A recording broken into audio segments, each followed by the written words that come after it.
Bu cəhənnəmdən çıxan canavarı tanıyırsınız.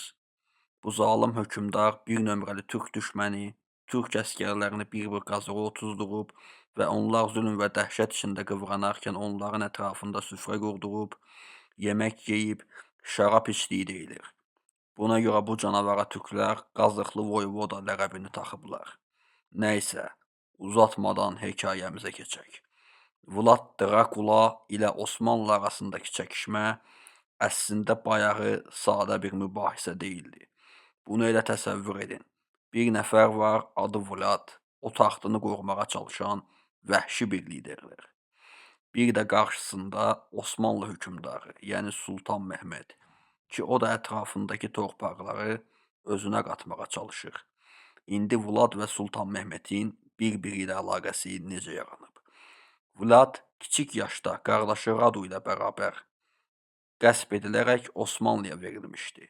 Yəni o 1442-ci ildə Osmanlının girovu olmuşdu. Sultan Mehmedin atası 1-ci Murad Vladı öz yanında saxlayıb, ona müxtəlif döyüş sənətlərini öyrədirdi.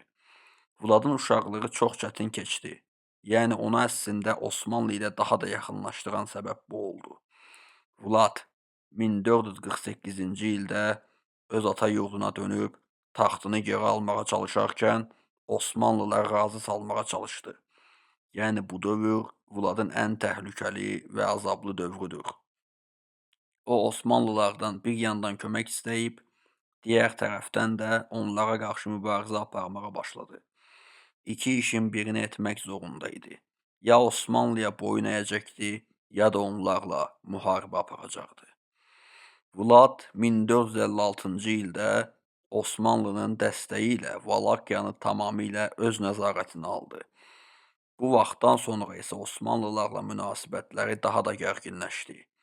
Sultan Mehmed Valakiyanı öz əyaləti etmək istəyirdi. Amma Vlad buna heç cür razı olmadı. Vlad çox sərt bir adam idi. O döyüşdə heç vaxt mərhəmət göstərmirdi. Ən məşhur işgəncələrindən biri düşmənlərini etdiyi qazığa otuzdurmaq, yəni öz düşmənlərini bir-birinin içində dəhşətli şəkildə qazığa otuzdurub, günlərcə işgəncə içində ölümlərini izləyirdi.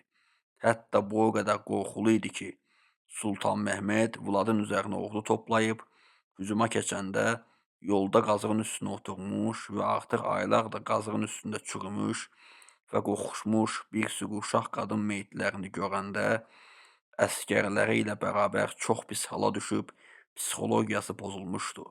Sultan Mehmed Vladın bu etdiklərini gördükdən sonra əməlli başlı özündən çıxmışdı və gözlərinə inana bilmədi. Vlad isə bu etdiyi işgəncələrə görə Drakula adını almışdı, yəni şeytanın oğlu və bu ad artıq bütün bölgədə bir qorxu yaradırdı. Sultan Mehmed isə Valakiyanı işğal etmək üçün qoşun yığmağa başladı. 1462-ci ildə Vlad Osmanlılara qarşı böyük bir müqavimət göstərdi, amma nəticədə məğlub oldu və qaçmağa məcbur oldu. Mehmed Vladı həbs etdi və bir neçə il onu Osmanlı qalasında saxladı. Sultan Mehmed Vladı həbs etdikdən sonra Valakiyanı tamamilə ələ keçirdi və onu öz əyaləti olaraq idarə etməyə başladı. Vlad isə bir müddət sonra öldü. Onun ölümündən sonra Osmanlı Valakiyanı tamamilə işğal edib, Vladın nəzarətini sona çatdırdı. Əziz izləyicilərimiz, tarix, elm, din və metafizika ilə maraqlanırsınızsa, bu kanal tam sizə görədir. Videonu bəyənib, abunə olmağı unutmayın. Gəlin qaranlıq pərdənin arxasını bir yerdə kəşf edək.